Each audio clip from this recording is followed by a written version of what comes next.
Hello Booktube, it's Janet, and today I've got my non-fiction November wrap-up. This is something that has been happening for the last 2 years, hosted by Olive from A Book Olive, and her channel is absolutely fantastic if you haven't already checked her out. This year there was 4 challenges to non-fiction November, and the first challenge was just entitled New. It could be a book that was new that you've bought, or a subject that was new to you, but something just generally new. So the book I chose was actually a book I'd just bought, but also a subject that was completely new to me, and that was The Soul of an Octopus by Cy Montgomery. And if you can just see, it's absolutely stunning, and this was surprisingly amazing. You can see all the little page markers I've put in. Cy Montgomery is sort of a naturalist, and she chose to focus her learning on octopuses. Now I know that octopuses is now the correct plural for octopus, because anything ending in octopi is Latin, so that the ending double I is Latin, but as the word octopus is Greek, the correct ending is octopuses. I have learnt so much from this book. And it is very tender, it is very amazing how intelligent these animals are. And she focused mainly on the giant Pacific octopus, and she actually spent time in the aquariums where they were kept, and also she went diving to see them in the wild as well. These are very, very clever creatures. They have to make all of the enclosures completely octopus proof because they can get out of the tiniest little hole. I did learn so much, and that's why, I mean, I'll tell you a few of the things that I've learned. Here is an animal with venom like a snake, a beak like a parrot, and ink like an old-fashioned pen. It can weigh as much as a man and stretch as long as a car, yet it can pour its baggy boneless body through an opening the size of an orange. It can change colour and shape, it can taste with its skin. And most fascinating of all, I had read that octopuses were smart, and as she goes on to tell you, they are very intelligent. They actually learn to solve puzzles, and they're quite dexterous with all the suckers on them. So the giant Pacific octopus is apparently it's the largest of the 250 octopus species, and it also is one of the fastest growing animals in the planet.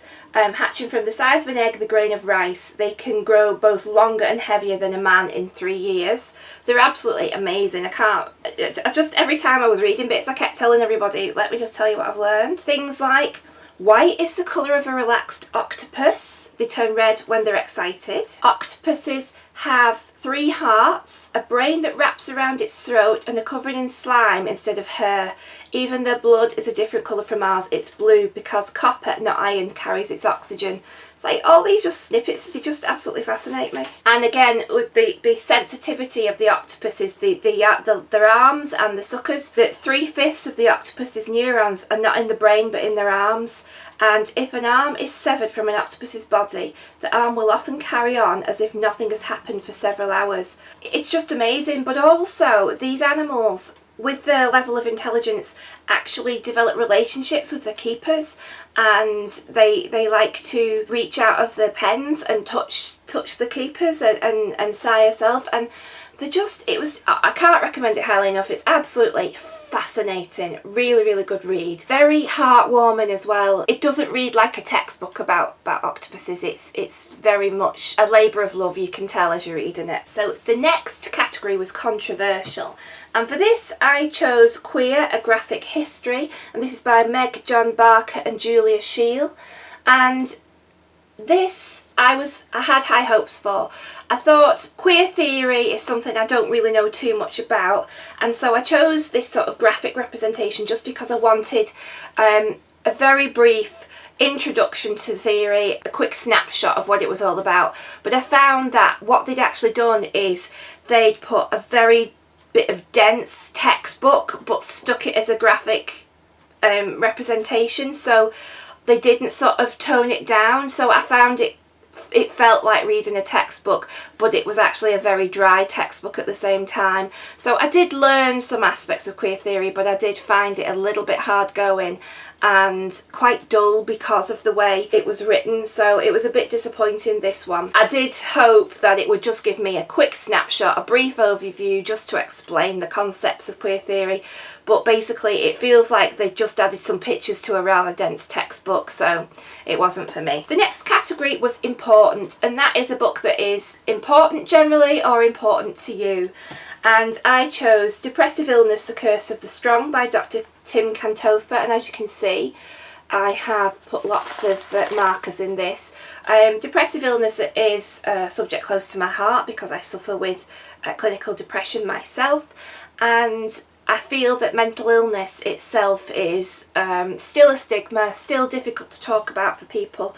And this was just a quick read, but it was written like Dr. Tim was sat having a chat with me, and it wasn't difficult to understand, it wasn't over my head, it actually explained so much, and I would recommend anybody who wants to know more about this or suffers with depressive illness to read it. It's like he's holding your hand through the subject, and what he actually explains is why depression happens, and what he says is that it shouldn't be classed as a mental illness, it's a physical illness. And he explains that because of what happens in the brain and the neurotransmitters and the deficiencies that happen there. So it's actually got a physical cause, and that's how medication can help. So yeah, it explained a lot about how I think and feel at times. And the final category was fascinating, and this is just read a book just because. So I had quite a few books in this category, not finished them all yet, but one of these that I had was Everyday Sexism by Laura Bates. A lot of people have read this book, and it took me quite a while to read this, just because I couldn't keep going with it. I had to read a bit and then put it down just because of the thoughts and feelings that I had. I identified with a lot of the women's stories in it.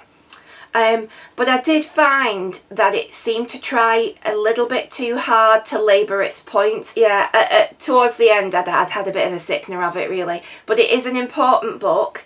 It's very accurate because it's women's stories, and yeah, it was well worth a read. So the other books I've got on the Just Because, and I'm about halfway through this one, and this is The Victorian City, Everyday Life in Dickens London by Judith Flanders. And if you can see, the cover is absolutely beautiful. It has like a little wraparound on it, and that's a beautiful picture on the front, and it's a naked hardback. And this is, if anybody's familiar with Dickens, his novels were basically a social commentary on the times, and he used to walk around London in the night. He used to spend hours and hours and hours just walking, and so Judith Flanders has gone back to look at the historical context of what Dickens pulled out of his walking round and put in his novels, and so she's linking that together, and she'll link things through like the typical day. So there's chapters on what would be happening, what Dickens would have seen in the morning, and then how that went into one of his novels, and it's absolutely brilliant the way it's done. It's a really fascinating read, and it really sort of gets down to the nitty-gritty of what it was like to live as a normal struggling person in Victorian London. So it's fabulous. The next book I'm reading is Inconvenient People by Sarah Wise, and this already, I'm about a third of the way through, but it is absolutely brilliant. And this is the story of the sanatoriums and asylums that were in England throughout the Victorian era, and it's all about how easily somebody could get committed to an asylum, and it's real cases and real stories that she's telling you about, and it is absolutely scary reading it, but fascinating, and sort of telling you a little bit more about the real sort of experiences of people that it happened to.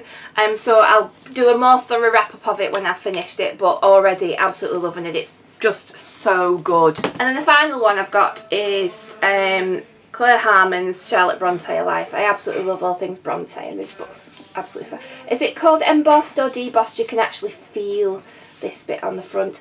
I'm about a third of the way through this, and this is so thoroughly researched. It reads like a novel, and it is absolutely brilliant, and I really do feel like I am in Charlotte Bronte's shoes as I'm reading it, so I'll be finishing that shortly. But yeah, absolutely loving it. So really enjoying the experience of non-fiction reading. I think it's always sort of is secondary to the books that I'm reading fiction wise, but I absolutely love it. I've got loads of non-fiction books on my shelf, so it has actually made me start to think that really I should actually always have at least one on the go alongside all the other books I'm reading. So let me know what you think of these books, if you've read any of them, what you read for Non-Fiction November. We'll chat in the comments down below. Keep reading and I'll see you all soon. Bye!